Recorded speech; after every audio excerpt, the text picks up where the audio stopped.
गाय के मूत्र में धन्वंतरी का निवास। एक तो वात पित्त कफ तीनों का नाश करे, एक साथ ऐसी दवा पृथ्वी और ब्रह्मांड में उपलब्ध नहीं है जो एक साथ वात पित्त कफ तीनों का नाश करे।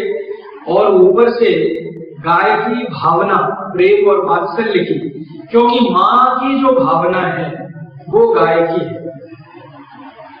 माँ जो है किसी भी परिस्थिति में अपने बच्चों का अहित नहीं होने देती, किसी भी परिस्थिति, कोई भी परिस्थिति आ जाए, माँ बहुत बीमार हो, माँ बहुत लाचार हो, चलने में फिरने में बिल्कुल अपंग हो, फिर भी उसके दिल में अपने बच्चों के प्रति हमेशा सद्भाव, सद्भावना, उपकार, परमार्थ यही है।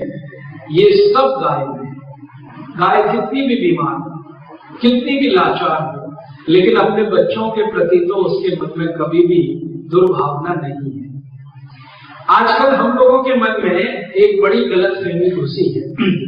बहुत सारे लोग गाय का मूत्र पीना चाहते हैं, पीते भी हैं चिकित्सा के रूप में, लेकिन अक्सर मुझे एक सवाल करते रहते हैं, राजीव भाई क्या बताएं, वो गाय तो कचरे में मुंह मारती रहती है, अब उसका मूत्र पिएंगे तो क्या होने वाला है।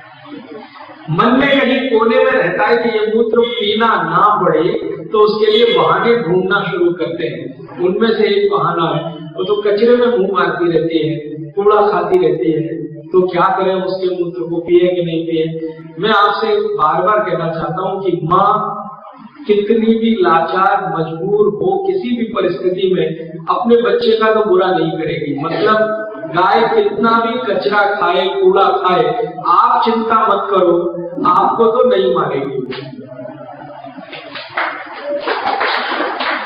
अगर आप उसका मूत्र पी रहे, कचरा खाने वाली भी गाय का मूत्र पी रहे, तो आप बिल्कुल चिंता मत करो, आपको नहीं मारेगी, क्योंकि ये परीक्षण हमने करके देखा। एक बार मेरे जैसे कुछ लोगों के दिमाग में ये बात आ गई कि करके देखो भाई।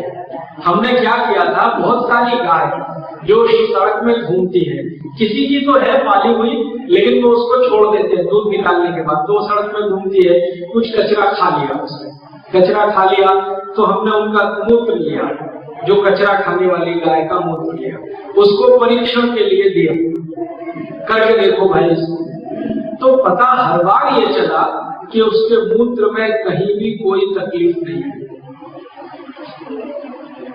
इसका मतलब बहुत साफ है। एक बार तो एक गाय के साथ ऐसा भी परीक्षण किया कि उसके भोजन में थोड़ा विष दिया, थोड़ा संखिया एक विष होता है, अंग्रेजी में हम लोग उसे आर्सेनिक कहते हैं, वो थोड़ा थोड़ा दिया, थोड़ा थोड़ा दिया, और हर दिन विष देने के बाद उसके मूत्र को निकाल के परीक्षण किया, थोड़ा भी विष मूत्र में नहीं था।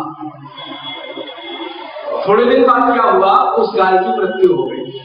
मृत्यु होने के बाद उसके शरीर को जब ध्यान से देखा गया और डिसेक्शन किया गया, तो सारा विष उसके गले में इकट्ठा था, नीचे नहीं गया। तो बचपन की एक बात याद आ गई, आपने भी सुना होगा, गाय के गले में शंकर जी का निवास है और शंकर जी विष को धारण करते हैं, गरल पी लेते हैं। हो सकता है शंकर जी ने पी लिया, नीचे नहीं गए।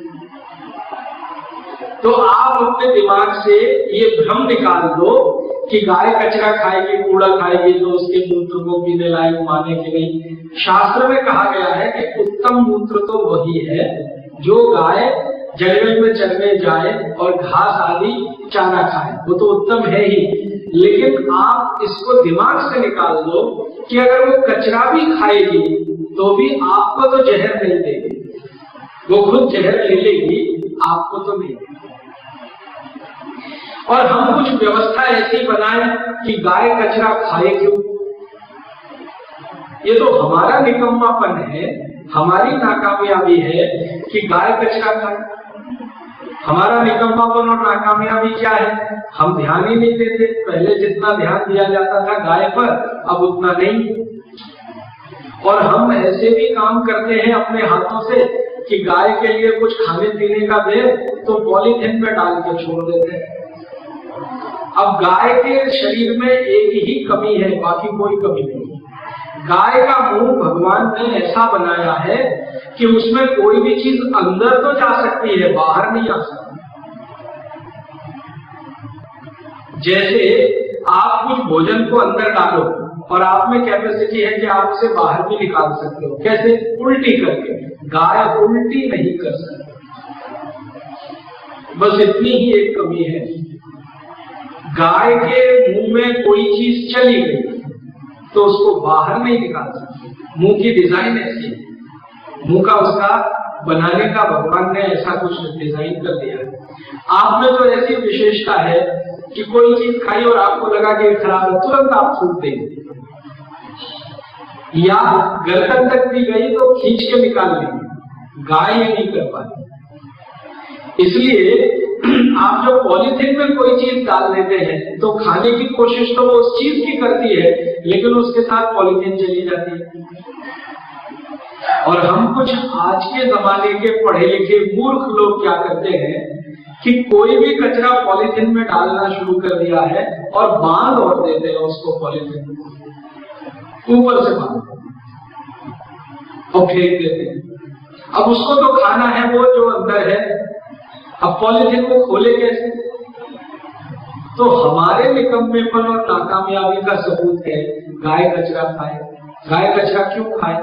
इस देश में परंपरा रही है हजारों साल, हर घर में पहली रोटी गाय की, हर घर में पहली रोटी गाय की। अब जिस देश में हजारों साल से ये परंपरा रही हो हर घर में पहली रोटी गाय की, तो इस देश में 21 करोड़ घर है, तो 21 करोड़ रोटी रोज हो गई कि नहीं होगी? और अगर 21 करोड़ रोटी रोज निकल रही है घरों से, तो गाय तो भूखी रह नहीं सकती। लेकिन अब ये रोटी निकलना बंद हो गई घरों से। हमारे घरों में अब ऐसे बहुत सारे घर हैं जहां पहली रोटी गाय की अब नहीं निकलती। मुझे बचपन का याद है, पहली रोटी गाय की, आखिरी रोटी कुत्ते की। माने ये गाय है, ये कुत्ता है, ये है, ये सब हमारे परिवार के ही सदस्य माने जाते हैं। भले वो स्वतंत्र घूमते रहते हैं, लेकिन उनकी जिम्मेदारी हमारे ऊपर है। तो हमारे यहाँ परंपराएं बनी है इसी हिसाब से कि पहली रोटी गाय की, आखिरी रोटी कुत्ते की। अब आखिरी रोटी भी कुत्ते की नहीं निकलती है। समस्या बताए कि आ गई, रोटी बनती ही नहीं है। अब तो डबल रोटी आती है, पाव रोटी आती है। कई घरों में तो होटल से आने लगी है। अब होटल से आने लगी है, डबल रोटी आने लगी, पाव रोटी आने लगी, तो रोटी बने नहीं तो निकले कहां से? ज्यादा पढ़े लिखे लोगों के घरों में ये ज्यादा है। रोटी बनाने का क्या चक्कर, बनी बनाई ले आओ ना। सब्जी दाल बनाने का क्या चक्कर, बना बनाया ले आओ ना। और घर वाले तो ऐसे परेशान हो जाते हैं, वो कहते क्या रोज रोज एक ही तरह का खाना, एक दिन होटल में जाके खाओ ना। तो जब हम होटल में जाके खाने लगे तो गाय की रोटी कौन निकाले? जब हम होटलों में जाने लगे तो कुत्ते की रोटी कौन निकाले? तो गाय और कुत्ते की रोटियां निकलना कम हो गई, और ये निकलना कम हो गई तो फिर गाय भूखी रहने लगी, तो उसको जो मिले वो खाने लगी। तो हमारी गाय कचरा खा रही है, इसमें गाय का दोष नहीं है, दोष तो हमारा है। हम अपने को सुधारे तो गाय को कचरा खाने के लिए जरूरत ही नहीं पड़ेगी।